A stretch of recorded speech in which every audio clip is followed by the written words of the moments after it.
Ladies and gentlemen, welcome to the Vandy Sports Podcast. Here's your host, Chris Lee. Commodore fans, on your feet. It's time to anchor down.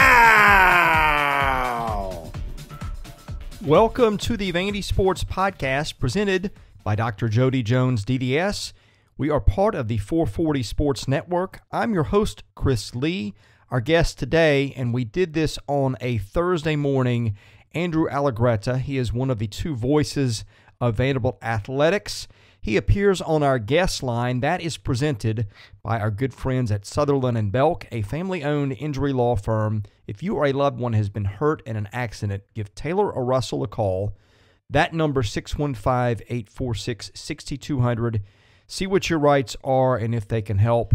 Now on to our interview with Andrew. Andrew Allegretta joins us for a few minutes this morning. Andrew's got a radio thing in a few minutes, and I'm going to be heading to practice on Thursday morning as soon as this is done. So there will be more football watched on my end and on Andrew's end by the time you hear this. But anyway, Andrew, thanks for joining us. 2 practices left before a flight to Hawaii. Yeah, and I think we're finally transitioning into Hawaii prep at this point in time. So, you know, that pivot during fall camp where they actually start, you know, talking about the opponents and installs and all of that sort of stuff, that is here. It has arrived. 16 practices in the books. What stands out the most? Man, good question. You know, I continue to be impressed by the young guys, and that is not to shrug off the older players that have returns. And in part, right, because the younger guys at this point in camp are going to start to get more reps because the older guys in general, I don't want to say don't need it, but from a intelligence standpoint, you know, they're up to speed. From a health standpoint, you try to protect them. I mean, I don't know about you, Chris, and I'm not saying he's going to make an impact, but I keep going out there the past week or so, and man, that Chase Gillespie, freshman running back out of Tallahassee, Florida, that kid runs strong. So some of these young guys are really, really fighting to say that they deserve playing time in some capacity throughout the course of the season. And we've seen that from a lot of different guys, whether it's young guys that we anticipate to make an impact, like Jaden McGowan, the freshman wide receiver, down to some of these younger guys like Chase Gillespie, who quite frankly might get swallowed up in a fairly competitive running back room. But yeah, the intensity of the competition and some of these younger guys really, really trying to pop has been nice to see up there on the practice field. Yeah, the Gillespie one has been interesting. I didn't really see that one coming because they've got 5 or 6 backs who can play. And I had pegged him more as a third down back, but that's not been exactly what he's been. And that's just a really competitive room. I think everybody knows that's Ray Davis's starting job. Ray has been probably either he or Will Shepherd have been their best 2 offensive players in camp, in my mind. But what you want to see is a program building depth with kids who maybe could play at other Power 5 schools, and I think you're really starting to see that in the running back room. I agree, and I see that in the quarterback room too, Chris, right? Yeah. Whether it's Mike Wright, whether it's Ken Seals, whether it's A.J. Swan, but Drew Dickey throws a pretty good ball, and he's out there being really, really competitive and fiery too. It's not just, okay, we've got the depth of talent, which is really significant. We've all known that for a long time. That's why Georgia's great. That's why Alabama's great, so on and so forth. That's why the baseball team here at Vanderbilt is great. They've got depth of talent. But the competition that promotes is awesome. That's a big part of culture and making strides and being the best version of yourself. If you feel like you don't have to compete in that room, then human nature kind of takes over. I think a lot of these guys are figuring out that they have to compete on a very consistent basis. And that also is a really significant thing. Yeah, I don't know what this means exactly, but I think it points to everything I just said. When I watch the quarterback room, Drew Dickey and Walter Taylor are the best 4th and 5th quarterbacks I ever remember Vanderbilt having. Very disparate skill sets. Huge. Yeah, and a big lefty, and he can run a little bit too. Yeah.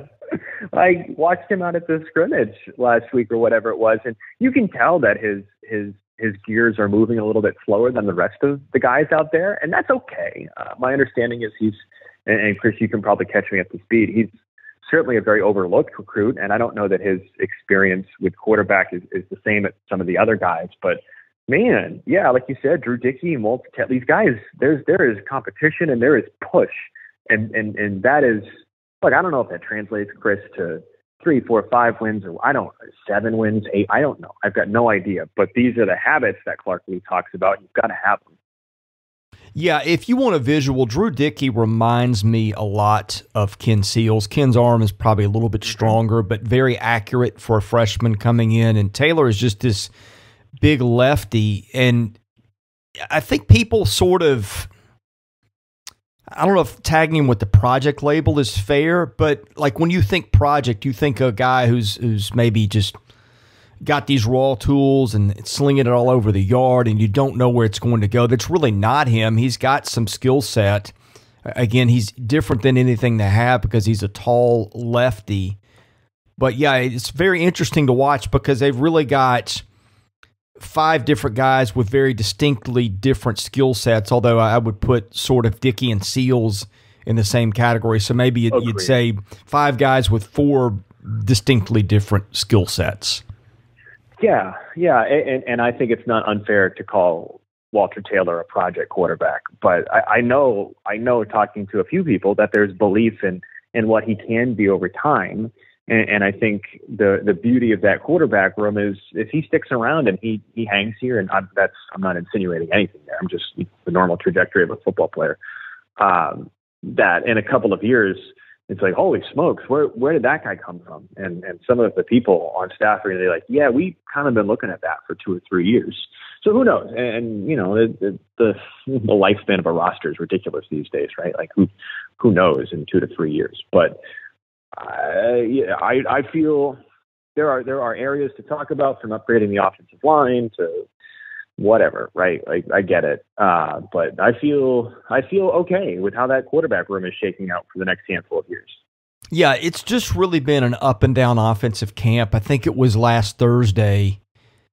That was like the worst offensive practice I've seen them have all fall camp. And then I think it's 2 days later, they go out at Ensworth and you see 3 different quarterbacks lead 3 touchdown drives to start the scrimmage and put 21 points on the board. So it just really has been some days hit and miss with what you see out of the way the offense plays. And again, a lot of that has to do with the defense too. Well, it's the defense, and I don't mean this to be reductive at all. You're figuring out what works best for your guys, and you're going to do it now so you know it by the time you get to Honolulu. Hey, our playbook has, hypothetically speaking, 100 plays. Obviously, it has more. I'm just for math. It's got 100 plays, but you know, really, we feel really comfortable with these 30 to 40, or you know what I'm saying? Like, but we're still going to try the other 60 during camp, so we know what we've got within those other. You know what I'm saying, right? So, right. You know, I'm not sure just having a bad practice is like, well, the offense is down today. It's like, well, we're tinkering with the other side of the playbook that we may or may not use today. Or on this scrimmage, we're going to focus our offense on being more short pass based, or today it's going to work on try to stretch the field or whatever. You know what I'm saying? So, you know, Joey Lynch and his staff is out there mixing and matching during fall camp too. Well, I've also been impressed by the defense at times. I think the back 7 is, to me, if that's a slam dunk to be better there. I think both the Patterson brothers really bring them a lot at linebacker. I don't know how much Langston is going to play because they've got 3 pretty good experienced linebackers, if you include his brother in that room, and a kid in Arrington Truesdale who I thought did some things in spring practice.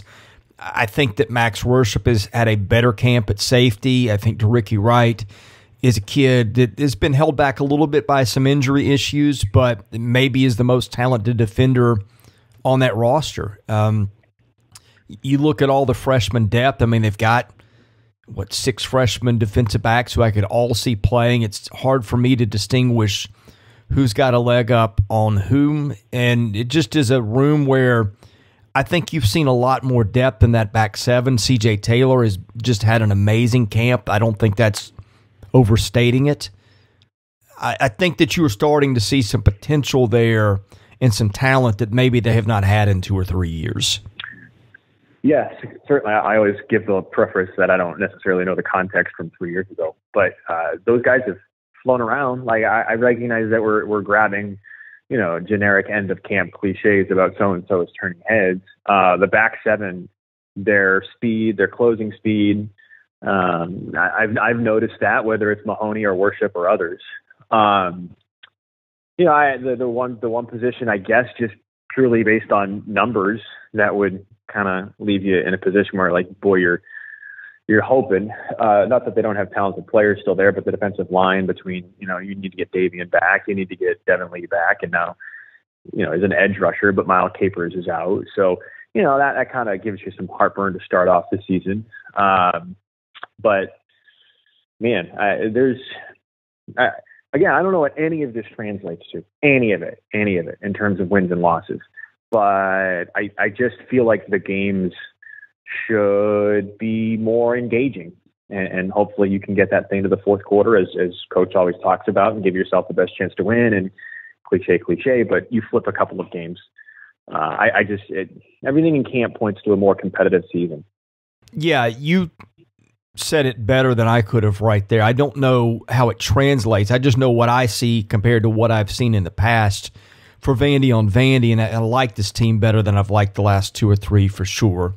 Not a high bar to clear there, I know, but I do feel like it's moving in a better direction. Yeah. I felt that even just from last year to this year.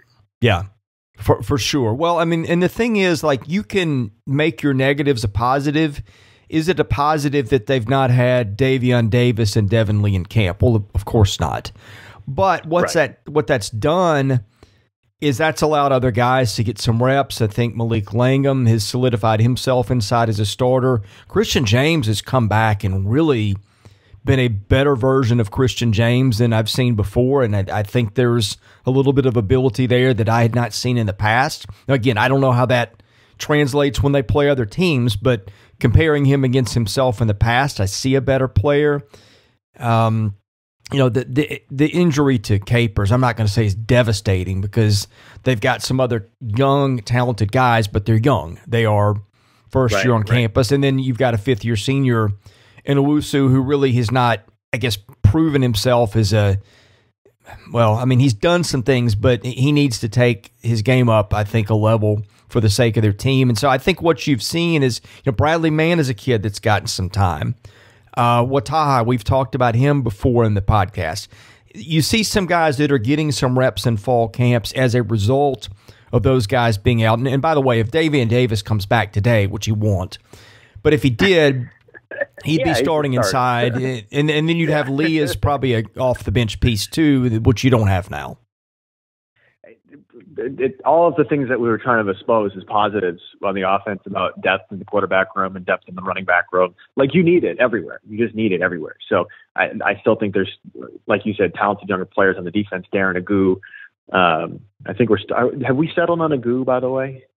That's what I'm calling it. I'll check the pronunciation sheet and I'll let you speak. Okay.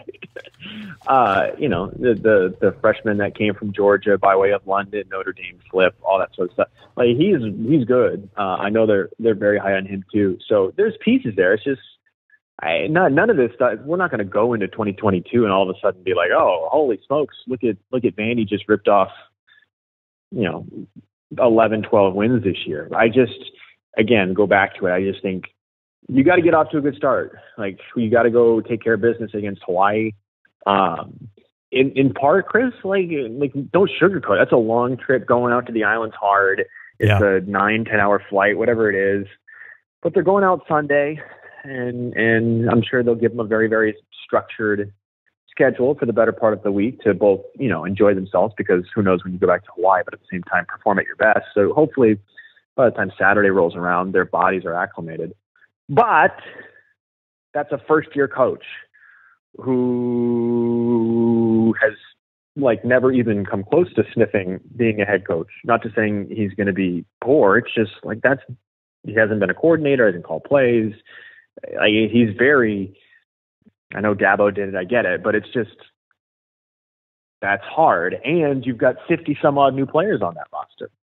Like, you go up and down the roster, it's like, this guy's an Oregon State transfer, this guy's an Arizona's transfer, this guy's a a Washington State transfer. Like that, trying to get those guys to gel under a new system with, holy smokes, they're going through it right now. Yeah. So you got to go. You got the experience leg up. You would think coaching leg up and all of that sort of stuff. So I'm not saying it's going to be simple, but like go take care of business, get off on the right foot, and hopefully you can start off 2-0 between Hawaii and Elon and go from there. This season of the Vandy Sports Podcast has been made possible by my friend Dr. Jody Jones, DDS. When it comes to general or cosmetic dentistry services, Jody is the best in Nashville. Just check out his client list. It testifies to that. He sees movie stars, music stars, athletes, coaches, you name it. Jody is the dentist of choice for stars in Nashville, but he sees regular folks like you and I as well. What people love about Jody's office is the ambiance. It's relaxing. It's friendly. Someone described it to me as a tooth spa. Whether your needs are general or cosmetic, go see Jody today. Call him 615-270-2322. See him at 55 Music Square East, not far from downtown or the Vanderbilt campus. Jody is a former Vanderbilt football player and a huge Commodore booster, so go and talk Vandy sports with him while you're there. Go see Jody Jones today. Thank him for his support of this podcast, because without it, this season would not be possible. By the way, it is a goo. Shout out to Michael Scholl for putting the pronunciations on the chart this year, which is nice to have in front of you rather than having to go dig for it. I know you've got to run to a radio thing, so let's end here. I was joking with the staff member. I said, this is great for you guys, but it's bad for me. And I'll get to how that's bad for me in a minute. Okay. They wanted their identity as swarming the football, right? And I cannot count how many times in practice where you see a multi-car pileup. I mean, it seems like it's almost every play, especially on a running play. And I try to chart who made the tackle, and then what it turns into is you see a flash of a number, and you see 5 other guys right behind him, and you see everybody go to the ground, and you see all these guys taking their time to pick themselves apart out of the pile from each other. And then by the time they're done with that, you forget who it was that had the initial hit to begin with, if you even saw it. Point being, it's really hard to track who's making these plays, because it just turns into this pile of 5, 6, maybe more defenders at times, which is what they want to do. They want to swarm to the ball, and they want you leaving the game going, man, we really don't want to play these guys anymore because they just beat us up. I love the juxtaposition, by the way, of who Clark Lee is, like within his soul. Yeah. As this professorial, truly a Vanderbilt man, truly an NBA, Notre Dame, Vanderbilt man. And the person that no one has articulated so softly, intelligently, with deep thought, the desire to destroy you on the football field. Yeah, it's a hilarious juxtaposition, and I love it. I truly love it. In terms of like picking out numbers, I'll throw a joke back. Like, that's a problem for my spotter. So, yeah, it's going to be a real problem for your spotter. I mean, he had better get ready to hit the ground running, because But I'm all for it, and I do like. I'm not trying to go too rosy on everything, because I'm as, down to earth as anybody else. But I've enjoyed watching Coach Howell coach during fall camp. Like it's so different to me, and I'm not saying it in a positive or negative toward Jesse Minter. Like, I think Jesse Minter's a really intelligent young coach. Obviously, he was scooped up by the Ravens in Michigan, so there's a lot of people that think highly of him. I think for where Vanderbilt is in this moment, the intensity and the specificity that Nick Howell brings to practices is a really good thing. You feel his presence during practice, and for some of these younger guys, and changing a mindset and all that kind of stuff, I think it's good to have that personality in the mix at DC. So I've enjoyed watching him coach him up too. Okay, I know you've got a radio hit coming. Have you got another minute or two, or are we up against it right now? Oh, you're good. You got about 5. I've got one story to share from you, and it's one of these things that you would have only known if you were covering them when he played here, which I was. And I think this was a David Turner thing. David Turner had nicknames for everybody. Maybe there was a little foreshadowing in it. Because you talked about his personality and his quiet nature, but they're kind of, really rough people up thing.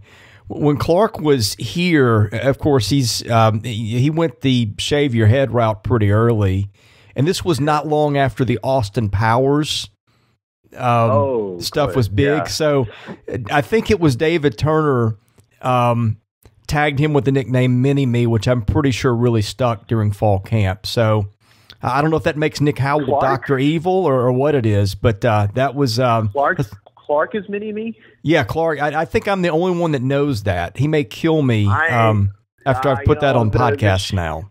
The chances of me calling Clark Mini-Me is 0. Right. I don't even want to call him Dr. Evil, but because whatever. But I love it. It's just nobody could find. He can always, there's the 10-cent word, and then there's the $10 word. Like, he's going to find the $10 word on how to say, hit you in the mouth. Right. I love it. I love it. He's very much what I think is befitting of the moment for Vanderbilt. But anyway, if you want to call him Mini-Me or Dr. Evil, then knock yourself out. Right.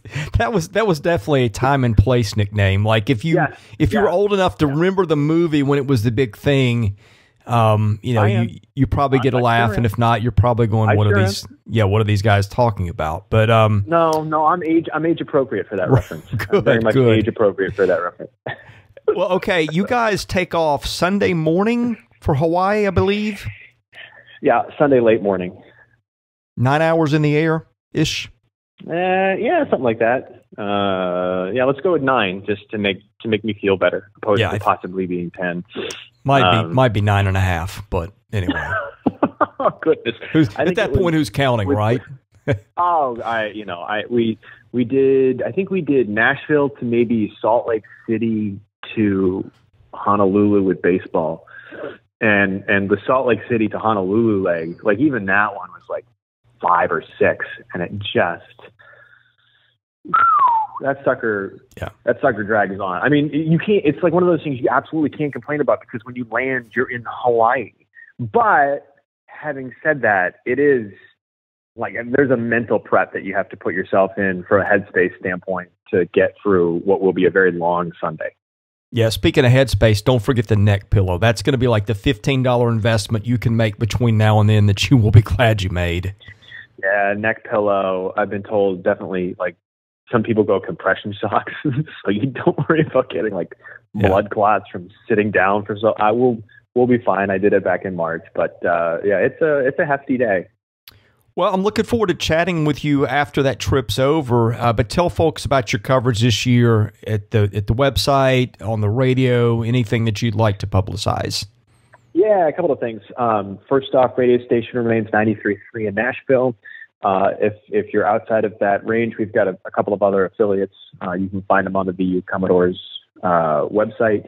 And then one thing that fans will start to notice on their phones, even today, is we redid the app. So I'm excited for that. For folks that are more in tune with grabbing our audio broadcast through the app, it's going to be really, really intuitive this year. I know it was a little bit clunky for some folks last year. Literally, Chris, when people open up the app to listen to our stuff, it's going to be on the bottom of the app. There's going to be a live audio button that has headphones. So that's very, very clear, right? You just tap that, and then a screen pops up that says football. You hit that, and it's it. So you're going to do 2 clicks when you open up the app: live audio, football broadcast, and that's it, and that's all. So I'm excited with kind of the redesign and making that a very easy experience for folks. Well, I'm looking forward to hearing you, and then I'm looking forward to seeing you in practice in just a few minutes. So thanks for your time. Yeah, see you shortly. All right. Thank you for listening to today's episode. We thank our presenting sponsor, Jody Jones DDS. We thank our other sponsors, Sutherland and Belk and MyPerfectFranchise.net. If you're interested in sponsoring this podcast, and that's how we make this work, please email me at chrisley70@gmail.com. We also ask that you subscribe to our website, vandysports.com. That is $99 a year. You get things there that you don't get here. And of course, please rate, review, and subscribe where you see our podcast. That helps us get noticed. Be sure to follow us on Twitter at vandysports.com. Follow me at chrisley70. And finally, subscribe to our Vandy Sports YouTube channel as well. Thank you for listening to the Vandy Sports Podcast, which is part of the 440 Network. I'm your host, Chris Lee. We'll catch you with another episode coming very soon.